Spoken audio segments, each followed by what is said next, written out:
नमस्कार मित्रांनो, आजच्या व्हिडिओमध्ये आपण शिक्षक भरतीच्या संदर्भानं ज्या नेमक्या आता लोकसभा निवडणूक आचारसंहिता या ठिकाणी लागलेल्या आहेत, त्या आचारसंहितेमुळे शिक्षक भरती निश्चितच लांबलेली आहे.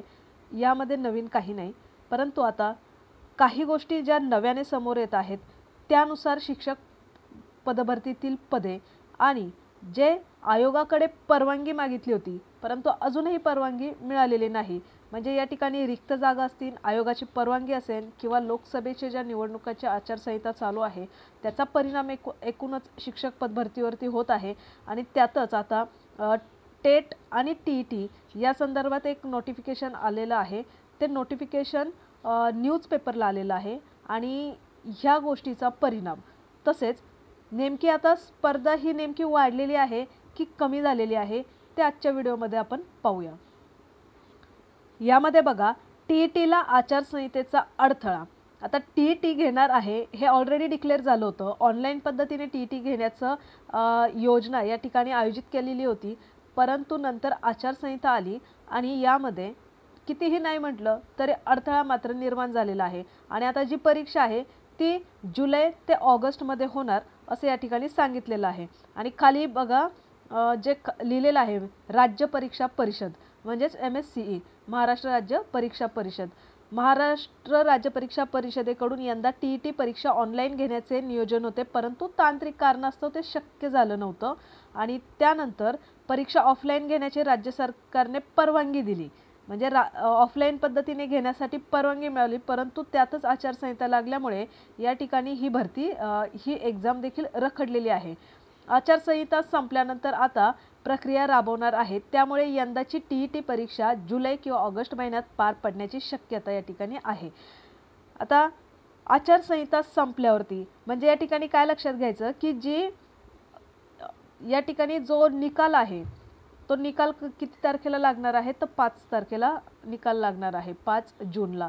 मग 5 जूनला निकाल लागणार, तर त्यानंतर ॲप्लिकेशन फॉर्म स्टार्ट होतील असं एकंदर होऊ शकतं. कारण जर ऑगस्ट आणि जुलै आणि ऑगस्ट महिन्यामध्ये जर एक्झाम घ्यायची असेल तर त्यासाठी 1-1.5 महिना आधी म्हणजे काही दिवस आधी त्याचं नोटिफिकेशन द्यावं लागतं.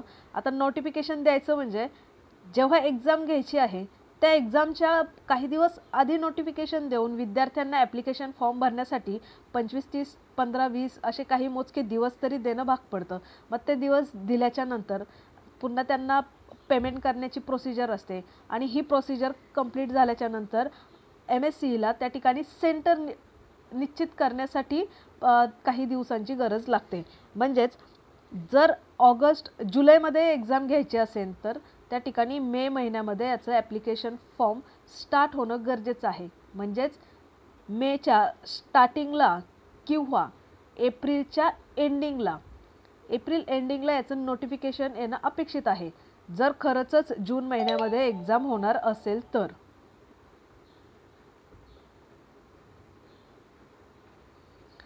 आता या ठिकाणी सांगण्यात आलेलं आहे की जुलैमध्ये एक्झाम होईल किंवा ऑगस्टमध्ये होईल. मग याचा अर्थ मेमध्ये तरी त्याचं नोटिफिकेशन येणं अपेक्षित आहे, म्हणजेच पुढच्या महिन्यात जर नोटिफिकेशन आलं तरच त्याची एक्झाम ही जुलै महिन्यात होईल असं एक समजायचं. कारण असं होणार नाही की याआधी देखील अशी एक बातमी आलेली बघा, फेब्रुवारी महिन्यामध्ये वगैरे एक्झाम होणार आहे, पण जर बातमी जानेवारी महिन्यामध्ये येते तर फेब्रुवारी महिन्यामध्ये एक्झाम कशी काय होईल त्याची. कारण बातमीमध्ये थोडंसं तुम्ही देखील लॉजिक लावा की एक्झाम घेण्यासाठी कमीत कमी त्यांना सेंटर निवडण्यासाठी काही दिवस, 15 दिवस पकडून चला, सेंटर निवडण्यासाठी त्यांना 15 दिवस लागतील. त्याच्यानंतर त्यांना मुलांना ॲप्लिकेशन फॉर्म भरण्यासाठी ॲटलिस्ट त्यांना 20 दिवस तरी लागतील. म्हणजे 1 ते 1.5 महिना आधी नोटिफिकेशन त्या मुलांपर्यंत पोचलं पाहिजे, तेव्हा तर ते पुढची प्रोसिजर कंप्लीट होईल.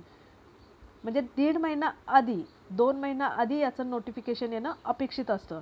म्हणजे आता जुलैमध्ये एक्झाम व्हायची असेल तर एप्रिल-मेमध्येच त्याचं नोटिफिकेशन येणं अपेक्षित आहे. म्हणजे एप्रिल-मेमध्ये जर नोटिफिकेशन आलं तरच तुम्ही पकडून चला की ती जुलै महिन्यामध्ये एक्झाम होईल. किंवा जेवढं पुढे तुम्हाला असं वाटतं की अरे लगेचच एक्झाम येईल, तर असं नाही होणार, त्याच्यात तुम्ही 1.5 महिना पकडायचा.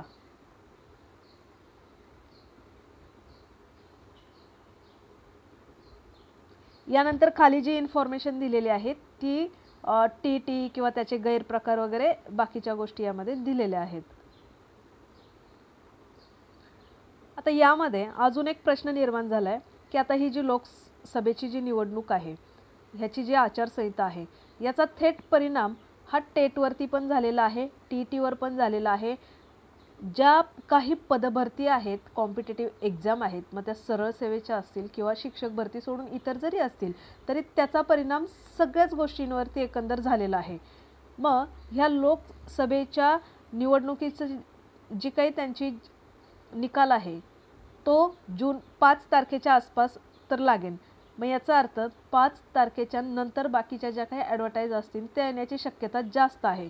फक्त जी शिक्षक पदभरतीमधील जी निवड यादी आहे ती निवड यादी लागण्यास काहीच हरकत नाही आहे, कारण ती ऑलरेडी लागण्याच्या वाटेवरच होती आणि नंतर मात्र या गोष्टी झालेल्या आहेत. त्याचप्रमाणे ज्या शिक्षकांची निवड झालेली होती, डॉक्युमेंट्स व्हेरिफिकेशन झाले होते, प्रत्येक स्टेप बाय स्टेप त्या ठिकाणी त्यांची प्रोसिजर रखडली. म्हणजे काहींचं समुपदेशन चालू होतं, काहींची जॉईनिंग झालेली होती, काहींचे डॉक्युमेंट्स व्हेरिफिकेशन चालू होते. त्या लेवलला येऊन ह्या गोष्टी जागेवरती ठप्प झालेल्या होत्या. जर निवडणूक आयोगाची परवानगी भेटली, आता यामध्ये परवानगी तर मागण्यात आलेली आहे निवडणूक आयोगाची शिक्षक पदभरतीसाठी, पण कोर्टाचा आदेश आहे की शिक्षक पदभरती ही चालू ठेवा, जी काही रोडमॅप आहे त्याप्रमाणे चालू ठेवा. पण कितीही नाही म्हटलं तरी ह्या गोष्टीचा अडथळा आहे, म्हणूनच परीक्षा परिषदेने आयोगाची परवानगी मागितलेली आहे. त्याला उत्तर तर अजूनपर्यंत आलेलं नाही. मग विद्यार्थ्यांनी म्हणजे आता ह्या गोष्टी अशा लक्षात घ्यायच्या की जून महिन्यात ज्यांची निवड झालेली आहे त्यांना जून महिन्यामध्ये तर त्यांच्या गोष्टी सगळ्या क्लिअर होतील. आता 9वी ते 12वीची जी विदाऊट इंटरव्ह्यूची किंवा विथ इंटरव्ह्यूच्या ज्या याद्या आहेत ती प्रोसिजर थोडीशी आता चालू राहील. जर मध्ये लावलं तर काहीही अडचण नसताना पण ती लावण्यात येत नाही.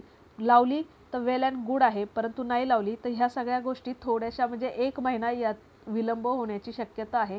ह्या गोष्टी पकडून चालणं गरजेचं आहे आता. आणि दुसरं म्हणजे की आता ही जी टेट एक्झाम घेण्यात येणार आहे, आता शिक्षक भरती म्हटलं की प्रत्येक ठिकाणी न्यायालयीन याचिका आल्याच होत्या. विद्यार्थ्यांनी जेव्हा CTET त्या डॉक्युमेंट्सवरच्या ज्या डेट होत्या त्या डेटनुसार मुलांनी याचिका दाखल केली होती की आम्हाला यामध्ये परवानगी भेटावी, कारण काही दिवसांचा फरक आहे त्यांच्या डेटमध्ये.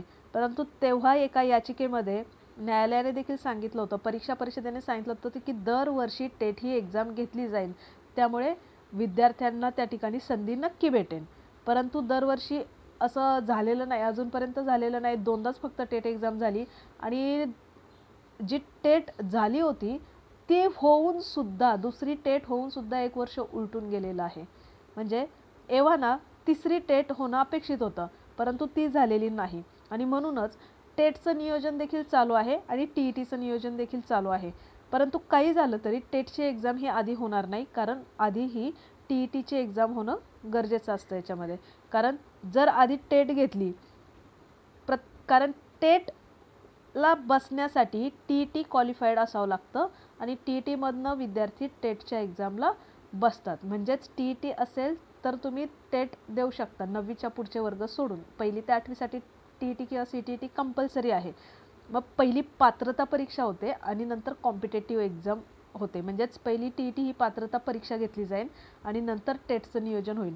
कारण काहीही झालं तरी टेट असो किंवा TET असो, दोन्ही एक्झाम ह्या MSCEच घेते, जी महाराष्ट्र राज्य परीक्षा परिषद आहे.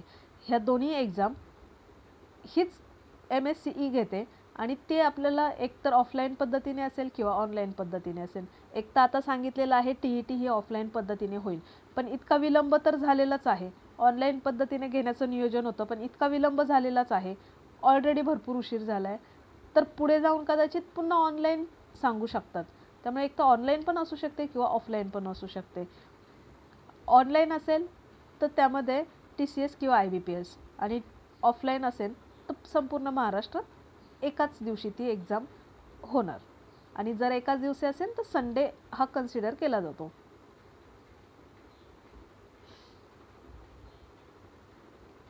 आता यामध्ये शिक्षक भरतीमध्ये सगळ्यात कमी आपण कॉम्पिटिशन कसं समजतो,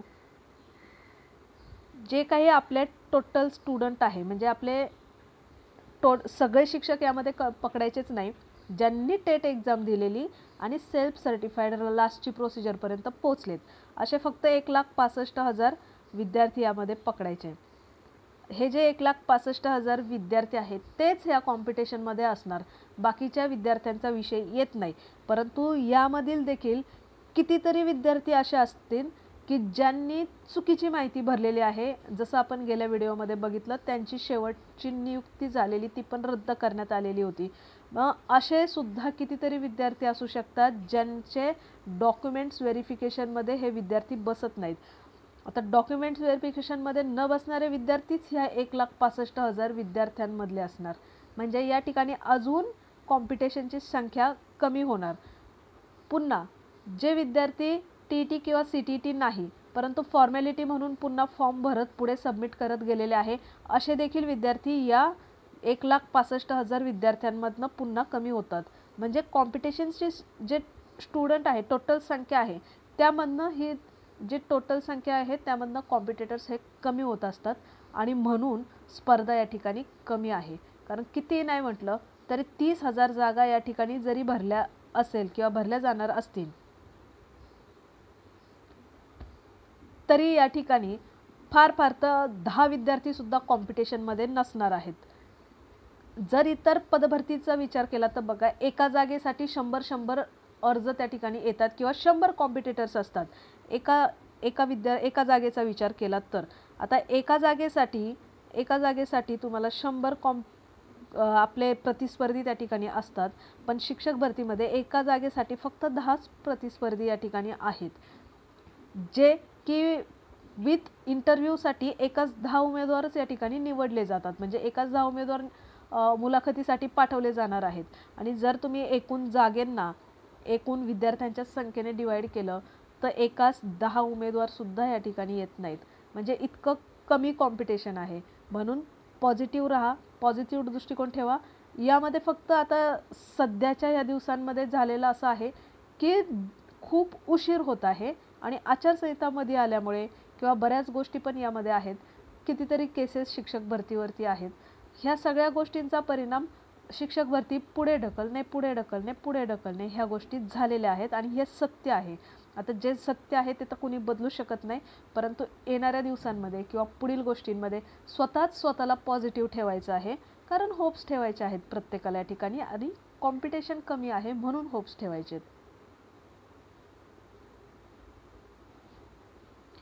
त्यामुळे निश्चितच लोकसभेचा जो काही निवडणुकीची आचारसंहिता आहे त्याचा परिणाम हा टेटवरती किंवा TETवरती झालेला आहे आणि तो 100% झालेला आहे. त्यामुळे कारण ह्या गोष्टी पुढे ढकलल्या गेलेल्या आहेत. पण एक मात्र निश्चित आहे की पहिली TET होईल आणि नंतर ती टेट एक्झाम घेतली जाईल, तिसरी टेट ज्याला आपण म्हणतो.